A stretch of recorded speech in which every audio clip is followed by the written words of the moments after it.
चला तर मंडळी, उकळत्या पाण्यात मिरची टाकून तर पहा, तोंडी लावण्यासाठीची अतिशय चविष्ट ही मिरची तयार होते।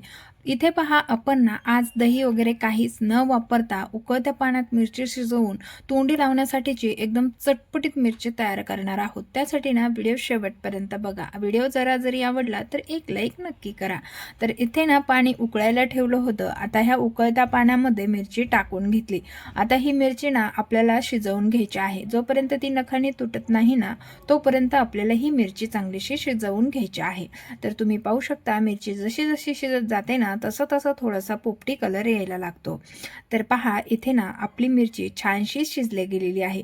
तसं तर ही पोपटी मिरची आहे। आता ह्या पोपटी मिरचीचा आपण बऱ्याच प्रकारे म्हणजे तोंडी लावण्यासाठी उपयोग करतो, पण हा पर्याय तुम्ही कधी निवडला नसेल। बनवायला अतिशय सोपा आहे, 2-4 दिवस टिकतो आणि खायला उत्तम लागतो। तर 2 अशी इथे आपण लिंब घेतलेली आहे।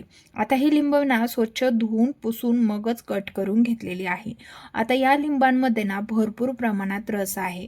आता हा लिंबांमधला जो रस आहे ना, तो थोडासा आपल्याला पिळून घ्यायचा आहे, कारण आपण हा पूर्णतः असाच जर टाकला ना, तर खूपच आंबट हा पदार्थ तयार होईल। त्यामुळे ना पाहू शकता, एकदा ते 2दा लिंबाची फोड अगदी अशी सहज दाबून घ्यायची आहे। पूर्णपणे आपल्याला यामधला रस अजिबात काढायचा नाही, पण शक्य होईल तितका रस यामधला काढून घ्यायचा आहे। थोडाफार रस राहू द्यायचा आहे, जेणेकरून आपल्याला हे लिंबाचं जे काही आपण पदार्थ बनवतोय मिक्स, तो छान लागेल। तर पहा, लिंबाचा रस पिळून झाला की लगेचच इकडे मिरच्या सुद्धा चांगल्या थंड झालेल्या आहेत। या मिरच्या कट करून घेऊया। तर पहा, इथे ना आपण अगदी छोट्या छोट्या आकाराच्या कट केलेल्या आहे।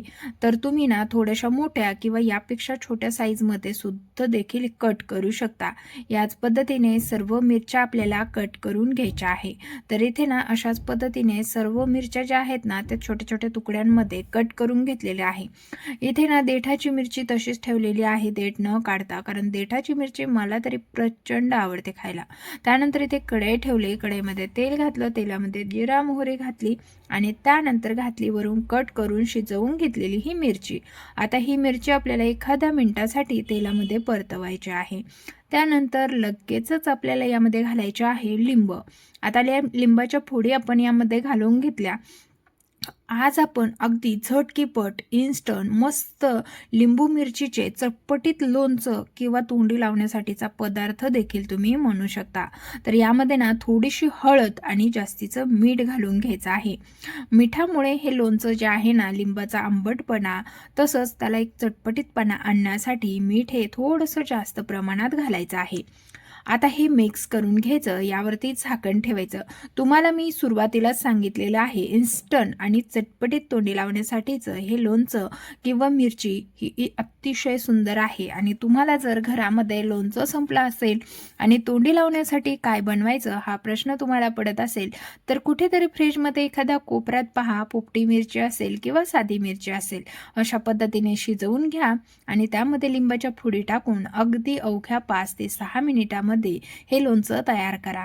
आणि तुम्हाला सुद्धा कुठल्याही पदार्थाची चव वाढवणारा हा आपला साईड बाय साईड तोंडी लावण्याचा पदार्थ आहे। तर झाकण ठेवलं होतं, 2-3 मिनिटे वाफवून घेतलं, पुन्हा एकदा चमचाने हलवून घेतलं आणि फायनली आपलं इथे मस्त असं लिंबू मिरचीचं तोंडी लावण्यासाठीचं चटपटीत लोणचं तयार झालेलं आहे। तर पहा, हा चटपटीत पदार्थ अतिशय सुंदर आणि लिंबामुळे ह्या लोणचाचा वास तर इतका सुंदर येतोय ना, की लगेच बोट चाटून घेतलं बरं का, आणि खूपच सुंदर झालेलं आहे। आता जवळून दाखवते। तर रेसिपी जर तुम्हाला आवडली असेल ना, तर जास्तीत जास्त शेअर करा।